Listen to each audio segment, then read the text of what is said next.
Welcome back, everybody. This is going to be something we haven't done in a very long time, or maybe we have, maybe we haven't. You don't know because we haven't uploaded one. It's a podcast. What? Ta-da! What is that? Who is joining me, my lovely people? I'm Mike.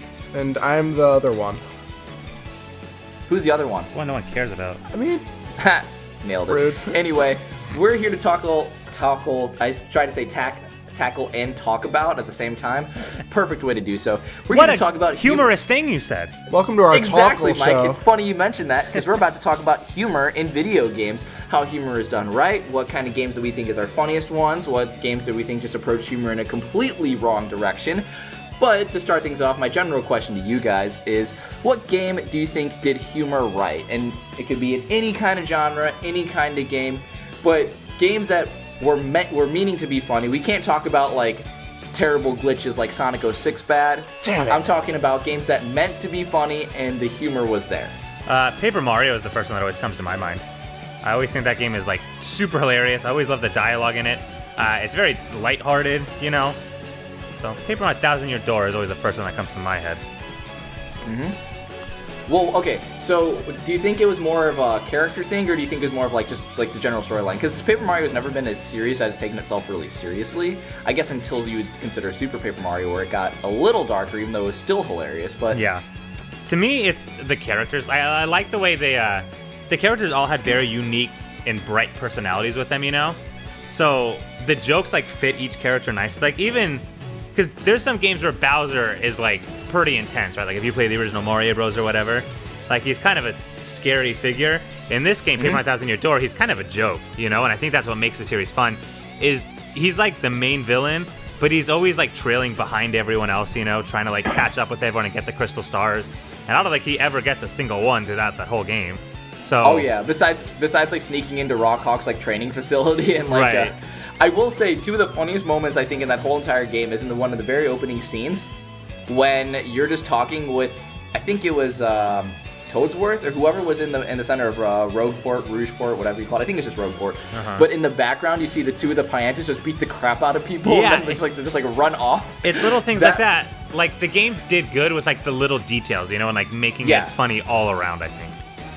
Yeah, and he's like, the boss sent us, and then they just ran off, and then he's like, Greg, are you okay? And like, Yeah. just stupid stuff like that. The other part that I thought was hysterical was the Bowser levels. The ones that, if you fail them, not gonna lie, you're pretty bad if you fail them. But it's hysterical because you're literally Bowser playing through like the Mario levels, and it's obvious that like they just try to think of the most outlandish idea, and they just ran with it. And it was so much fun. And so I think, and when I saw Bowser in those levels, I'm not gonna lie, those were probably, that is arguably some of my favorite parts in any Paper Mario game. And I don't know, I'm like nostalgic just thinking about it. I want to play those Bowser levels. But it was such a treat, because right after you finish a very serious level, at the very end you get treated to, okay, update on Princess Peach, humor with Bowser. Perfect comedic after effect. It's amazing. It's it's paced so well. I will say that's the one thing about the later games. We can always debate like whether or not Sticker Star kind of sucked and then Color Splash wasn't the best, but humor-wise, every Paper Mario game has always nailed it, I think. Even the later ones had awesome jokes and humor, so.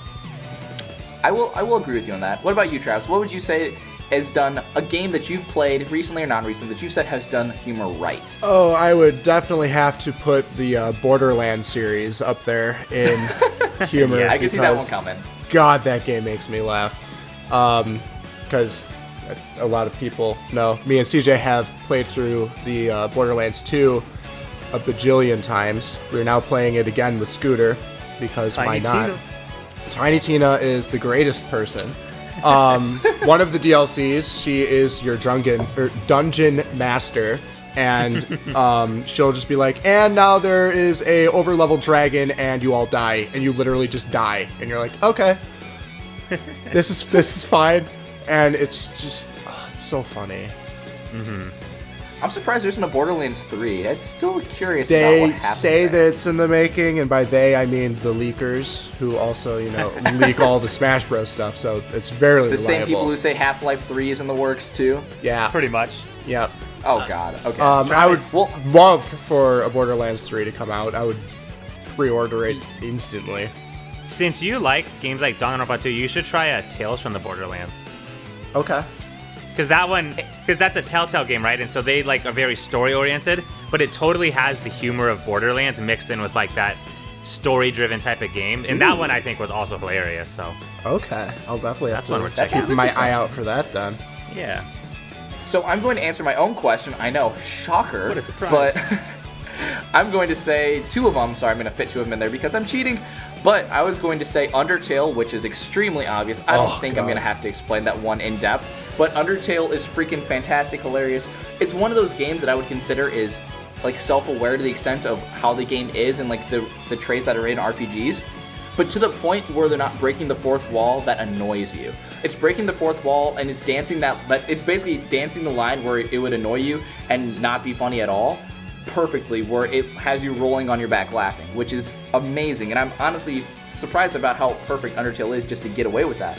And the fact that like the final boss, this is a big spoiler, so skip ahead 30 seconds if you want to skip this, but the final boss actually abuses save states, or in one of the final bosses, which I think is hilarious. Like, who thought of that? Mm-hmm. But the other one that I was going to mention, which also probably doesn't have any surprise, but is Earthbound. Yeah. Earthbound does so many things that are right. I mean, I'm not sure if I've ever done a video about it yet. If so, there might be one coming.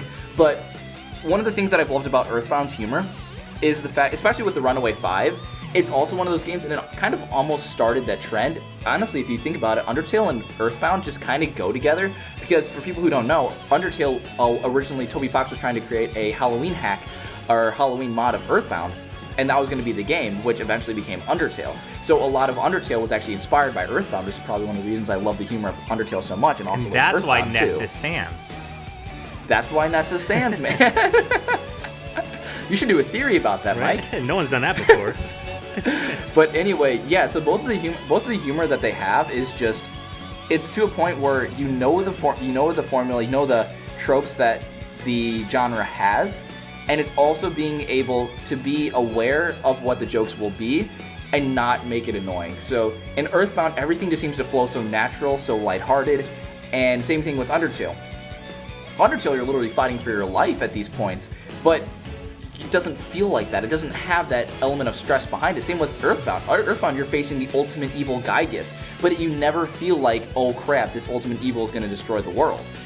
And I think that's one of the things that's so special about it, and one of the reasons why the humor lights up that really dark aspect of the story really well. When Undertale, we're talking about Sans, Papyrus, Undyne, and everybody like that. And then in Earthbound, you're just talking about all the people you run into, Apple Kid, Orange Kid, talking about Jeff and Dr. Andronauts. Everybody in that game is just perfectly makes a game that's supposed to be that could be very serious.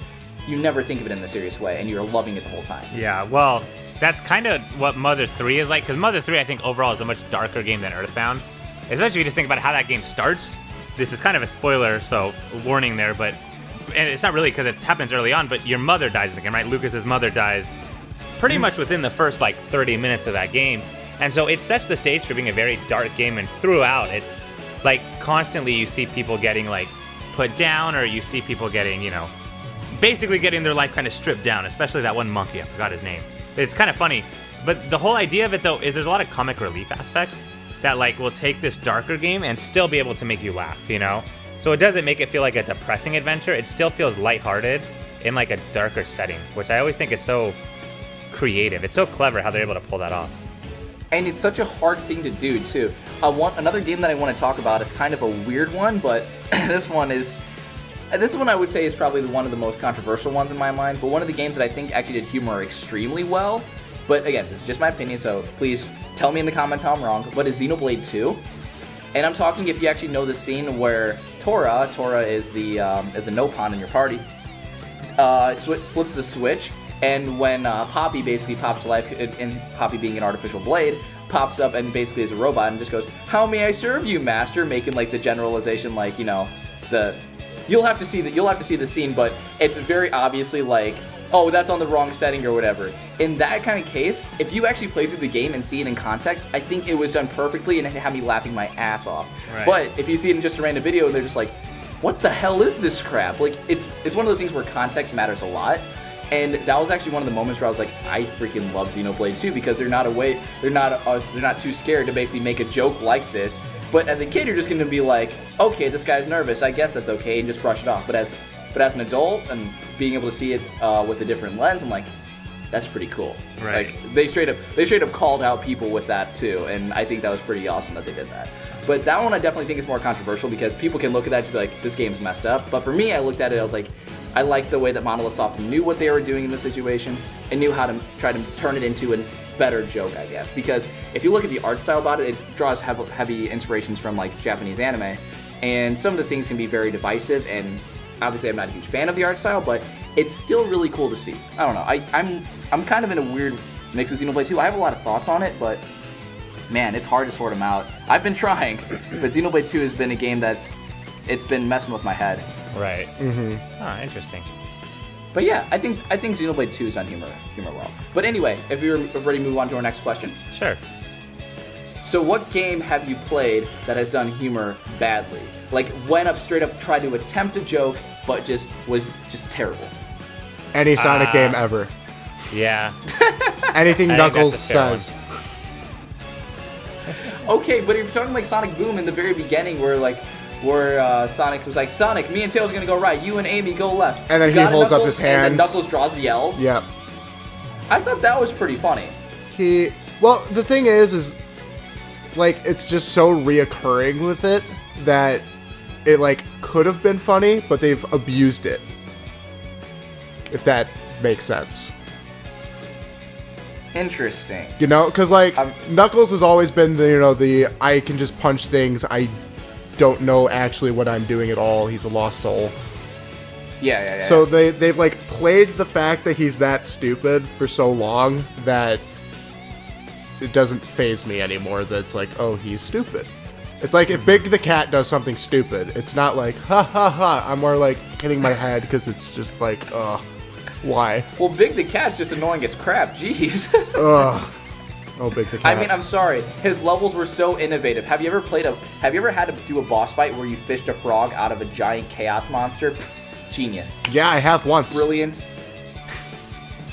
But yeah, I mean, if we're talking about like games that I think just did not do humor well, I hate to say it, but I might get some crap for this, but I'm thinking Star Fox Zero kind of follows that path.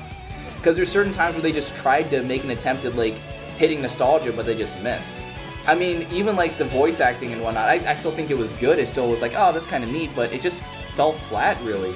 If we're talking about games that really, again, I've talked about it before about how Sonic, not Sonic, what am I talking about? You got me started on the Sonic things, Travis, jeez. About Star Fox Zero having so much like potential and how it just falls flat, which is honestly true. The potential that Star Fox Zero had was amazing, but the controls obviously sucked. But honestly, some of the jokes that they went for weren't as good too. But I don't know.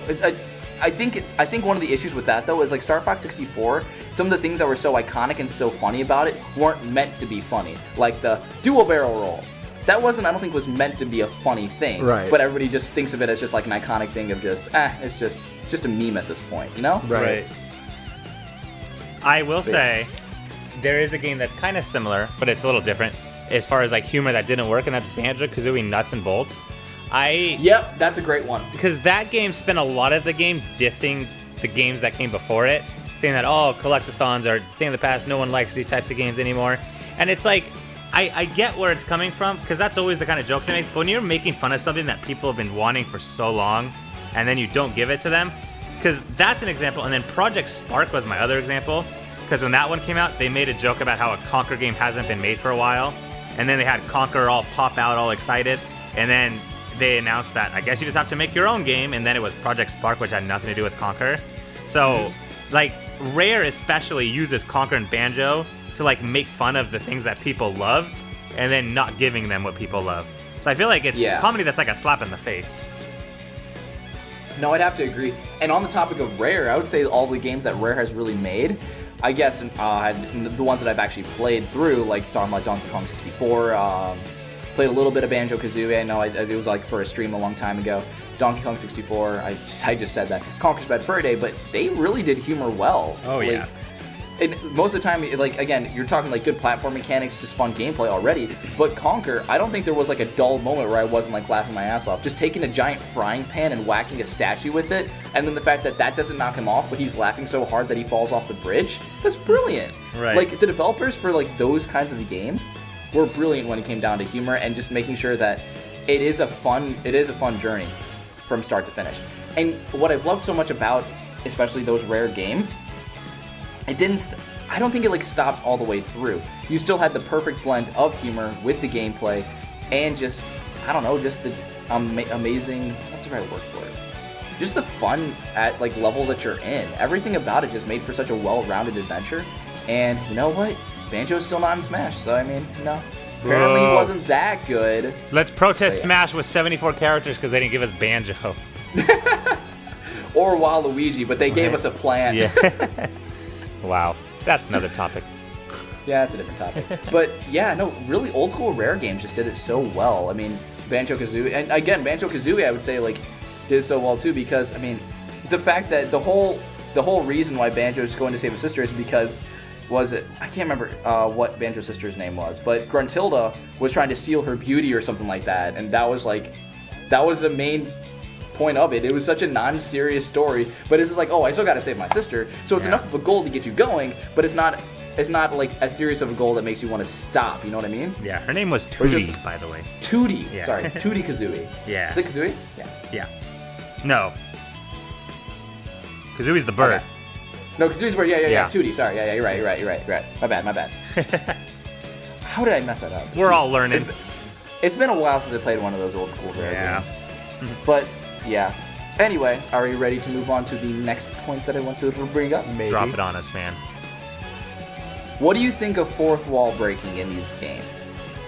You see it sometimes with maybe with some indie games or whatnot, but this is something that's just so delicate, and I'm wondering what you guys think about how to use it in a humorous way. Because I know there's games that have done it right, there's games that have done it wrong, but when trying to get humor in that kind of way, sometimes it works out well, sometimes it doesn't. Mm-hmm. Yeah, because like you said, like in Undertale, when Sans kind of breaks the fourth wall when he's mentioning different things, especially when you're starting to do more playthroughs and he like references things that you did in a previous one. Like, it's fine, but then like I haven't played the Deadpool game myself, but like I know in the movie when he breaks the fourth wall it's hilarious, but in the game from what I've seen, whenever they break the fourth wall, it's not quite like, I don't know if they do it too often or they just kind of do like, oh, we couldn't afford this big explosion, so now we're just here. No, yeah, that's the thing about the Deadpool game, is that's the whole point of the game, really, you know? Is like, the whole point is it's fourth wall breaking. So I think it does kind of break that fine line where like, it's not even funny at that point because that's all it is, you know? Yeah, so I guess there has to be that balance of like, you only have to do it a little bit. Because like, if it's just like a one-liner, it's usually pretty funny and you just kind of giggle about it and then move on. But then if you do it for like the entire purpose of the movie, or the game, then obviously it loses its luster because it's just being overused and it doesn't catch you off guard anymore. Yeah, I think that's one of the big things, like it has to have like that coming out of left field humor where it's just like a sucker punch to the face. And yeah, the part of like the misdirection I think is so important in that. And speaking of that, I think one of the quotes that I remembered is I was looking through, was it the Banjo-Kazooie Nuts and Bolts? Like, just when I was looking through the intro of it, and one of the things that they straight up said was, nobody wants to collect pointless objects anymore, they just want to shoot things. I'm just like, I see what you're trying to go for, but that's so out of place. You're really, again, you're shitting on the game that people are trying to play. Yeah. Like, what's the point of that? Right. Like, I know what you're trying to go for, a cheap joke, but that's definitely not what you should go for, I guess. Yeah, well, because it's insulting the audience that wants that kind of game. Yes, exactly. Because it'd be different if they made fun of that and then they said, but we're going to do it anyway, and then they made the game a collectathon. They basically said, collectathons suck, we're going to switch our game up so it's something people like now. And it's like, that's not funny, that's sad. Yeah, that actually doesn't make people want to keep playing the game. Right. I mean, you keep jiggies in it, but I mean, when you're traveling around with cars in a basically empty area, like, what the hell? Like, there's no point in doing that. Right. That's why people only kind of look at saying, oh yeah, there's only Banjo-Kazooie and Banjo-Tooie. Like, there's nothing else there. Yeah. This is not a humorous example either, but one of the games that breaks the fourth wall that I really like, and I don't want to talk about it a lot because Travis hasn't played it, and I want him to do it for like a Let's Play or something, is Doki Doki Literature Club. Oh, I do have it downloaded. Yes, you need to play that one, Travis. That one is perfect. Because I think outside of humor, I think like fourth wall breaking works if it's done in the right way, and that game really tried to like because that's the whole concept of the game, is like breaking out of the game and like communicating with the real world. I'm trying to word it carefully so I don't spoil for Travis, but I think in that game it worked super, super well. So that's all I'm gonna say. No, I would agree with that. I mean, again, it's supposed to be basically like a Japanese dating sim. I'm sure Travis knows what the I know like, the basic what to premise expect. of it, because I watched the first episode of the game Grumps playing it, and then I'm like, I'm not going to do anymore because I don't want to spoil it for myself. Yes. So I know the general setting of what it's in, and then I know all hell breaks loose. After Danganronpa, that's the thing you got to put next on your list, Travis. Okay. I'll add more voices to the many that are inside please. my head. Right. Yeah. The game also just does a good job of, I think one of the things that you have to make sure if you're going to go for like a fourth wall break like that is you definitely have to get immersed in the game. And I think you do get immersed in the game because just like it distracts you so much when it finally pulls out with, okay, this is what the game really is. Right. Which is just super, super cool. But and that's the coolest thing is that it was free. Like, thank God it was free because then everybody got to see it. But yeah, you kind of have to be immersed in the game for that kind of humor to work. If you have a game like Sonic Riders, it's not going to work. It's just not. Right. Like, I hate to always bring up the Sonic one, but it's just like 3D Sonic is just too easy to shit on. I know. It is. just is. It is. I mean, what is the fact that, I mean, the plot holes that, even though I love Sonic Adventure 2, the plot holes in Sonic Adventure 2 are just ridiculous. The fact that Shadow was the wanted hedgehog and they locked up Sonic, like, you can't mistake the two. Right. They're not even... Yeah, I know. He's not I'm even shaking an my head Echo right now. Fighter. He's not an Echo Fighter. And it makes no sense that he isn't, but I mean, hey, what do I know? Yeah, but when Mike mentioned Danganronpa, Monokuma likes to break that fourth wall quite a bit, but Yes. he does it in like a different section of where he's literally supposed to be talking to you. Yeah. When does he do that? In the middle of a trial? Yeah, he does those, what are they? I don't know what they're called. But he also does that every night when you go to sleep, too. You know, he does his little, like, theater thing. Yeah, Monokuma Theater. But that's what I like about him is he's kind of like a bridge between the game and, like, what your mentality is, you know? Mm-hmm. So for me, that kind of works. Like, that's kind of his goal. That's his purpose in the game, you know? I love everything about Danganronpa. It's dark, Yeah. it's hilarious. Like, I will be, like, crying during a trial because it's so emotional and sad, and then all of a sudden he makes a sex joke and I'm laughing, and it's just... Right. I can't wait to start playing it. That's like... I think he is the #1 comic relief character that I've ever seen in a video game. Oh, yeah. Because he's the one that pisses you off and then will make you laugh later, you know? Mm-hmm. Like, he's the most hateable and lovable character at the same time. It's incredible. If I was smart, I would have been him for Halloween this year. That would have been... No one would have got it, but that would have been the best costume Right? ever. That would have been really cool, actually. We would need some pictures to put up for a video if you ever pulled that off, Travis. Well, there's always next year. Maybe next year. Maybe next year we'll show Travis in all of his glory as Monokuma. There you go. But instead, we're going to be the ones trapped, Mike. This isn't a good idea. That's true. We're going to be in one of his trials. Oh, God. Well, I mean, Does how that much mean- of a trial would it really be? Because if it's only you two, one of you would have had to murder the other one. And then you're on trial of being, yes, I murdered him. And then all of a sudden... No, you're it'll be dead. me and... No, it'll be the original Nintendudez to see who murdered Matt. That's what we'll do. Everybody confesses. Confess. And then Matt was the mastermind all along. And Matt rips off the mask of the Monokuma rips off the mask and it's just Matt. Hi, guys. I would love Hi, it. guys. Oh God, I wanna, hang on. I wanna see, because there is another game that I was talking about that, like, maybe I'll find it later and maybe I can add a note for it. But there was a couple other games that I was thinking that did humor very well. But honestly, the one games that I wanted to spotlight was Undertale and Earthbound, because that kind of humor is just something so unique and something that so many people can try to hit, but it can usually fall so short. Actually, if we want to talk about humor also, I think again, this is just a random one that I just thought of, but Celeste. I think Celeste does humor very well too. Yeah. Where, I mean, it is a very serious game when it comes down to a lot of the platforming and the story, but in terms of like the old lady popping up, and mainly just like the old lady is what I'm thinking of, and also Mr. Oshiro with the hotel. Like, some of the humor that's in the game is actually done fairly well. I mean, it's one of the things that'll give you a light chuckle before it gets you back into the seriousness of it, but it's nice. Well, I just think humor is so important when you need to make sure a game has good pacing. Yeah. And I think I'm not sure if I talked about it in the video yet, but every single time I hear people complain about linearity in a game, I think the right word is pacing.